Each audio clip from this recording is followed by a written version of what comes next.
હરપાલદેવ આવવાનું કારણ શું છે? હા ખરા, આવવાનું કારણ તો એ કે સિંધમાં અમારા મકવાણાનું વિકલ્પ થોડું છે. સિંધના સુમરા સાથે મારે ધીંગાણું થયું અને ધીંગાણુંની અંદર મારા બાપુ મરાયા. માટે જો સુમરો મને મારી નાખે તો આ દુનિયામાંથી મકવાણાનું નામ નિશાન નહીં રહે. એટલા માટે આપણા રાજ્યમાં આશરો લેવા માટે આવ્યો છે. ચિંતા ન કરો હરપાલદેવ, આશરે તમને મળી રહેશે. રહેવા માટે તૈયાર છું, પણ તમારા રાજ્યની અંદર મને કાંઈ કામકાજ આપો.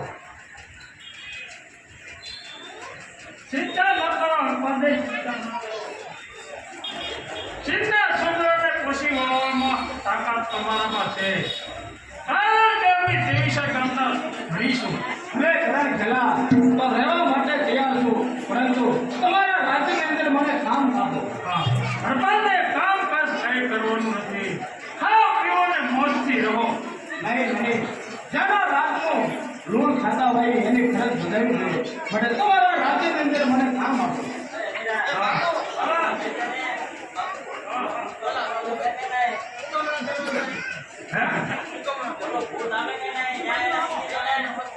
તમે બેમાંથી એક તો બે પાસા હોય તો મને કાંઈક વાત કરવાની વાંધો પડે.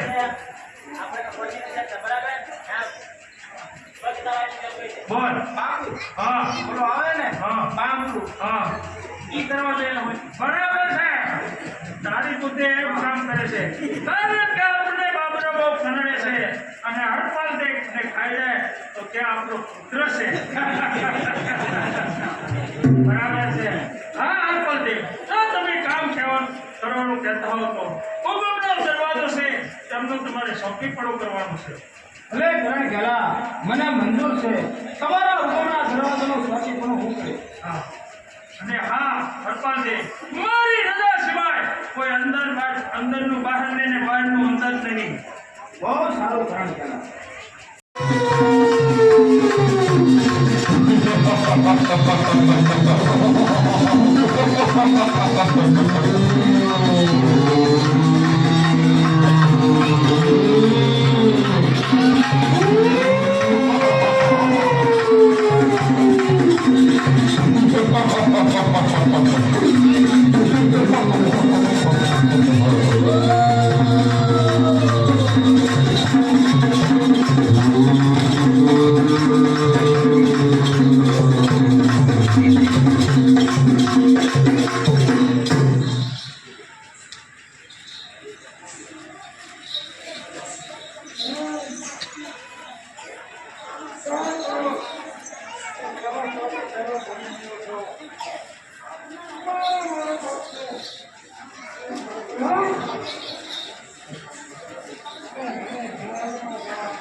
અને લાલ સાત તો કાઢવા દે.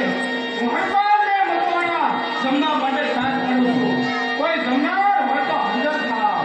હું હરપાલને મતવાના જમવા માટે સાત કરું છું. કોઈ જમનાર હોય તો હાજર થાવ.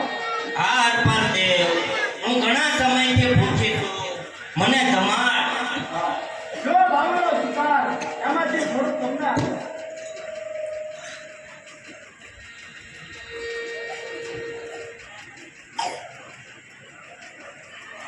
પ્રેમ છે તમારી.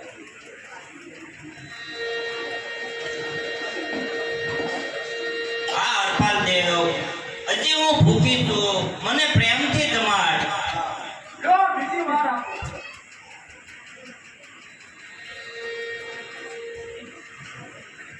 હા હરપાલ દેવ, હું ઘણા સમયથી ઘણા વર્ષોથી ભૂખી છું.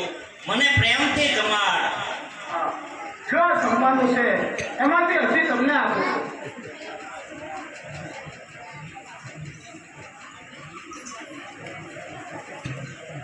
હા હરપાલ દેવ, હજી હું ભૂખી છું. મને પ્રેમથી તમાર આ ભાવેલો શિકાર એ બધો તમને આપું છું. પ્રેમથી જમો.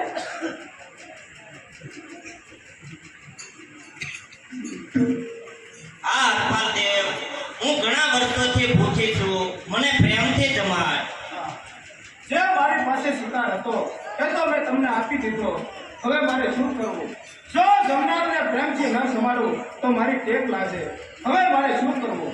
હા, આ મારી કાયા શું કામની? જો મારી કાયાને બલિદાનનો સ્વીકાર કરો. હા હરપાલ દેવ, તારી ભક્તિને ધન્ય છે. આજે હું તારી ઉપર પ્રસન્ન છું. જે જોવે તે પ્રેમથી માગ હરપાલ દેવ. હા, આપ કોણ છો? હું શક્તિ છું. હે શક્તિમાં, જો તમે મારા ઉપર ખરેખર પ્રસન્ન થયા હો અને માગવાનું કહેતા હો તો હે માળી, અમારા મકવાણા શાખાનું એક જ ખોરડું છે. તો હે માં, અમારા મકવાણા શાખાનો વંશ વેલો વધે એ જ માગું છું. હા હરપાલ દેવ, વંશ વેલો વધારવો હોય તો પાટણની બાજુમાં રૂપપુર ગામ છે. ત્યાં રૂપપુરી છે. તેનામાં મારો 10મો અંશ છે. તેમની સાથે તું લગ્ન કર, તારો જરૂર વંશ વેલો વધશે. પણ હા હરપાલ દેવ, મને પૂછ્યા વગર એક પણ કાર્ય કરવું નહીં. નકર તારા અને મારા સંબંધ ત્યાં પૂરા થશે. ભલે શક્તિમાં, આપને પૂછ્યા સિવાય હું પણ કોઈ પણ કાર્ય કરીશ નહીં. પણ હા માં, એક વાત કહું છું કે રાત્રિના સમયે બાબરો ભૂત આવીને મને હેરાન કરે છે. તો એ શક્તિ એનો મને ઉપાય બતાવો. તેનો માર્ગ હું તને બતાવું છું કે આ હરપાલ દેવ, જ્યારે બાબરો આવે અને તેમની સાથે યુદ્ધ કરતા કરતા રાત્રિના 4 વાગે, એટલે 4 વાગ્યા પછી બાબરાની શક્તિ ક્ષીણ થતી જશે. તે વખતે તું તેમની ચોટલી કાઢી લેજે, એટલે એ તારા વશમાં થઈ જશે. ભલે માં શક્તિ, આપના જવાબ પ્રમાણે હું બાબરાની સુટલી કરીશ.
એ પાંદે મારી સોટલી પાછી આપી દે. હું તારો ગુલામ થઈ જાઉં. હે પાંદે મારી સોટલી મને પાછી આપી દે. એ બાબરા, તારી સોટલી તને પાછી નહીં મળે, કારણ કે હવે તું મારો ગુલામ થઈ ગયો છે. જ્યારે એનો સમય આવે ત્યારે આ સોટલી તને હું પાછી આપીશ.